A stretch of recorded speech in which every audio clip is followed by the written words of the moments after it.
2018.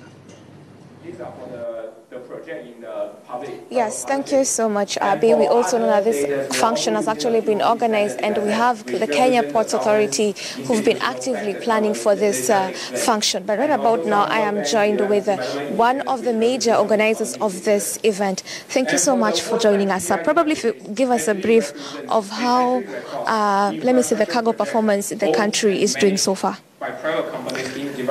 Thank you very much. The cargo performance, as you asked, is quite a broad subject because we're talking about the entire logistics chain, which starts from the shipper or exporter in any country to the final destination that could be inland in Uganda, in Nairobi. And therefore, it is quite broad. But generally, we're doing okay. The only issue is that there are issues we need to talk about and to enhance and address together as a country. They are not new things and they are not new challenges. We know that challenges are emerging continuously, and we have to address them. In this conference, since we started, one thing which is very clear is that we need to break the silo mentality in which where every department, every organization, every sector is planning their own things alone. And more often than not, without consulting the rest of the body, is the supply chain, which is the logistics sector. Government thinks alone, private sector thinks alone, and we need to break that, and so that we can, all of us, bring our minds together, bring a superior product, make importing and exporting cheaper for the final producer or for the final buyer. And therefore we grow our countries and provide employment and generate more income for everybody. All right. So you're talking about logistics. Probably if you could also make us understand how is this affecting East Africa at large. Let me specifically point out Uganda and Tanzania. What is that one thing that is not done well in logistics that probably affects the relation between the three states? Good. I started during my presentation. I was talking about the cost of imports and exports in Africa, and this is very appropriate when we are going to the African Free Trade Initiative, which is being touted and being put forward, which is a very good thing. But I gave an example that to export a 20-foot, for example, container from Mombasa to China, it costs about $250. If you are doing the same to another country in Africa, let's say in West Africa, it could be region of $3,000. Bring it home.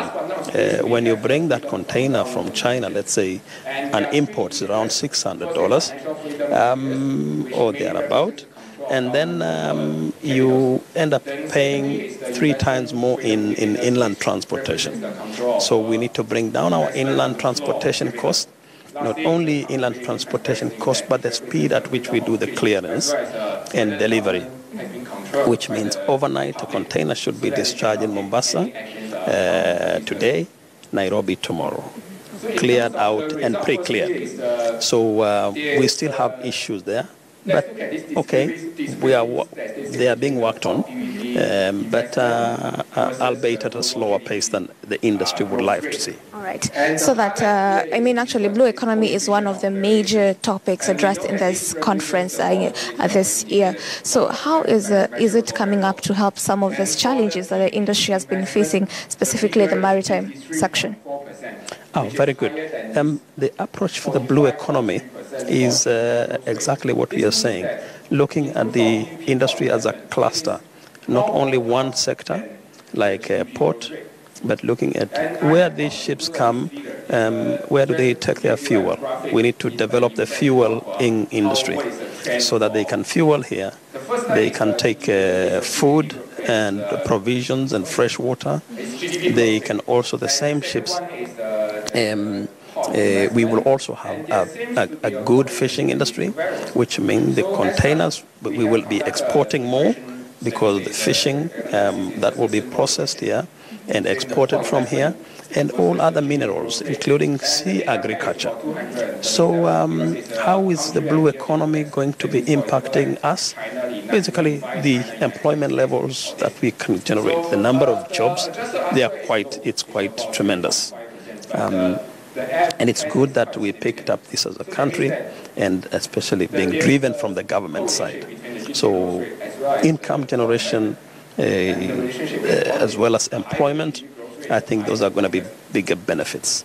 When the tire industry grows, logistics will grow. So that will be the benefit from the blue economy. Right. Thank you so much, sir. As you've heard, actually, this is one of the key things. It's going to bring about employment opportunities and also generating income for the country. Over to you, Abby.